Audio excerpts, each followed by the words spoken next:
ukhuluma imbintu uthi moni kwi-position wathiwa umholi uthi ucabanga ukuthi ususomanje uthola abantu intombo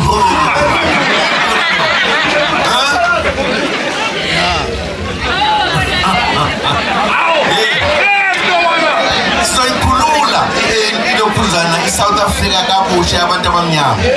ngoba ikakhululeki laba esabathume bona sebesicindezela ngokuxoxela ke mase sikhankasi ngeke nihambe lo mfo